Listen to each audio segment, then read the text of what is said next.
Hi everyone, I am Abdul from AM Graphix. Today in this video, I will show you how to make chips bag mockup in Photoshop. So let's get started. First, make a selection of the chips bag.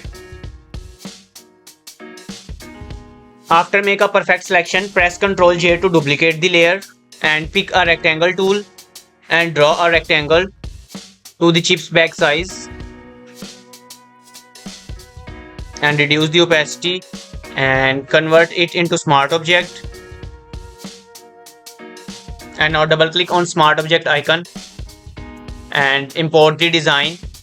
Go to file, place embedded and import the design here and transform it and hit OK and press Ctrl S to save and close this tab. And after that, create a clipping mask and change that blend mode to multiply and go to blending options. Break the underlying slider by holding Alt and drag with click